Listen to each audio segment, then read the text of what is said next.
You. Hi. Yeah, as he mentioned, I spent 20 years working in Romania for companies like Oracle, VMware. I actually started VMware here. And 5 years ago, I quit, and I decided to make an art company together with my co-founder here, Heidi, sitting in the front. And I guess the question is, what am I doing here as an art company at this conference? So I will explain it to you, and maybe you will understand why I'm here and how this can benefit not only the Romanian Ichi, but also on a global level artists. So if you look at the actual industry, if you look at the film industry has been globalized and digitized. If you look at the music industry with streaming, it has been globalized and digitized. If you look at the art industry, it hasn't. Either you're in New York, you're in Paris, or in London, or you're nothing.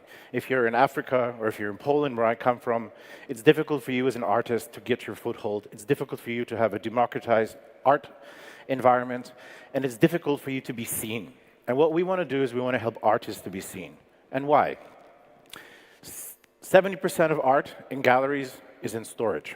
99% of art in museums is in storage. If you're able to go to a museum, you can't see 99% of those things. And if you can see them, well, you're lucky, but most of those assets are not digitized. And if you have actually digitized assets, oftentimes you cannot display them because they've been digitized in a bad way. Or you cannot distribute them because they're not able to be displayed and digitized. So we're trying to solve that space, and we're also trying to help people when it comes to how you can collect, how you can view, how you can engage your audience, and how an artist is able to have less things on their mind in terms of all the different platforms they have to use, which is Instagram, which is Web3 portals, which is sales portals, which is their website, which is a gallery, and concentrate on something which is art. So it still doesn't lead us to understand why I'm here, but at least it's kind of interesting to talk about art. And the other thing is that Web3 confuses Web2 natives. And most assets are actually in Web2. And it'll take a very long time to migrate to Web3. Many of you know cloud computing. That started in 2007. It's 2024. We still haven't fully migrated to the cloud. It's going to take a very long time to migrate those assets into Web3, whether it's art or whether it's other assets. So what we have built, actually, is a full infrastructure, an end-to-end 3D infrastructure for art. But that's the first use case. Why 3D? Well, the internet is 2D, but the world is 3D. So why are we looking at things in 2D? Why can't we use modern viewing techniques? Why can't we use three-dimensional spaces? Why can't we see that on an app in the web and in VR, because we don't care, and see it in the true beauty that it is? And why can't we integrate that with the Instagrams of the world, with actually the Google Analytics, the Meta Analytics, the marketplaces, and have an easier way to discover art, but not just art.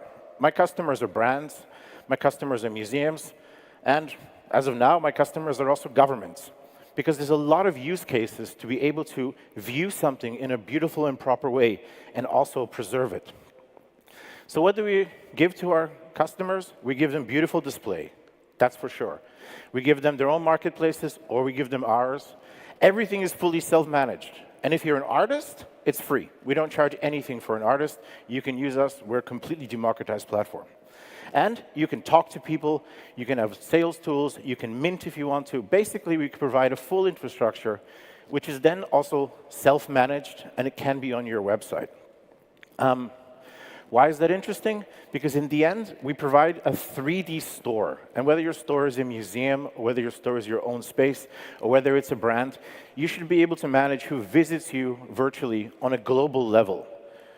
Physically, yes, people can always go somewhere, but it's hard to go sometimes physically. And we want to ensure that people have access to your stores, to your art, to your assets globally as well.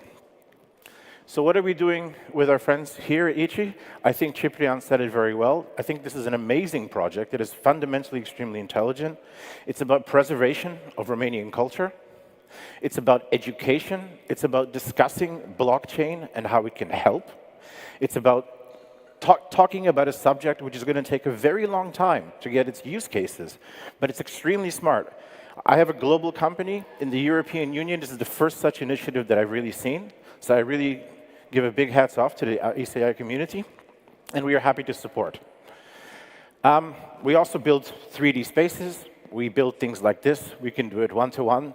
So we preserve as well the actual physical spaces, not just the assets. And we do that, honestly, so that people can preserve what they have.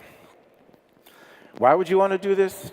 I think it's quite simple. I think it's about embracing a world community. I think somebody in Kenya and somebody in Peru should be able to compete with somebody in Paris. I think that art is universal. In fact, ANASAEA stands for the 7 letters of the 7 continents. There are 7 continents. ANASAEA has 7 letters. So that's what we stand for. And we build this little metaverse. There was a big hype about the metaverse, and that hype isn't going to go away. It's just how you use it. And I think the metaverse is based on small building blocks, small pieces of 3D, and the ability for you to manage your own assets properly.